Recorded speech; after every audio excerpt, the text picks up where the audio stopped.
श्री राम जय जय राम। अब कथा आती है अम्बरीश की। भक्त अम्बरीश जी वैवस्वत मनु के परपौत्र तथा राजऋषि नाभाग के पुत्र महाराज अम्बरीश जी सप्तद्वीपवती संपूर्ण पृथ्वी के स्वामी थे और उनके ऐश्वर्य की संसार में कोई तुलना नहीं थी।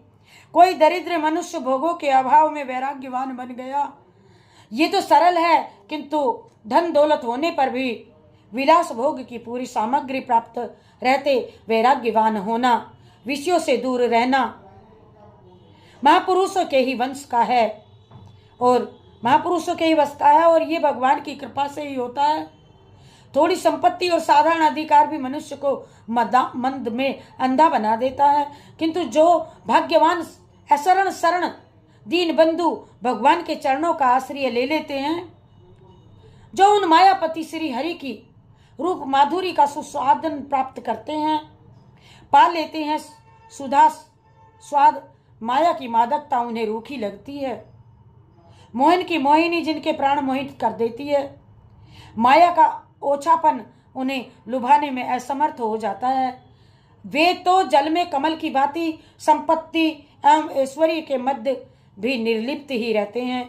वैवस्वत मनु के परपौत्र तथा राजऋषि नाभाग के पुत्र अम्बरीश को अपना ऐश्वर्य सपने के समान असत जान पड़ता था। वे जानते थे कि संपत्ति मिलने से मोह हो जाता है और बुद्धि भी मारी जाती है। संपत्ति मिलने से भगवान वासुदेव के भक्तों पर पूरा विश्व ही मिट्टी के ढेलों के समान लगता उनको। विश्व में तथा उनके भोगों में नितांत अनासक्त अम्बरीश जी ने अपना सारा जीवन परमात्मा के पावन पाद पद्मों में ही लगा दिया था। जैसा राजा वैसी प्रजा। महाराज अम्बरीश ने प्रजाजन, राज कर्मचारी सभी लोग भगवान के पवित्र चरित्र सुनने, भगवान के नाम गुण का कीर्तन करने, भगवान के पूजा ध्यान में ही अपना समय लगाते थे।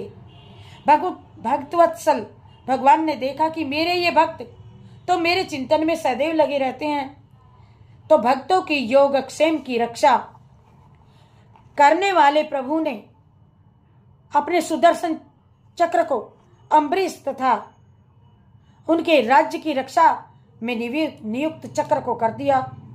जब मनुष्य अपना सब भार उन सर्वेश्वर पर छोड़ करके उन्हीं का हो जाता है, तब वे दयानाथ दया में उसके योग अक्षेम का दायित्व अपने ऊपर लेकर के उसे सर्वथा निश्चिंत कर देते हैं। चक्र अम्बरीश के द्वार पर रह करके राज्य की रक्षा करने लगा। नायम बसामि वैकुंठे,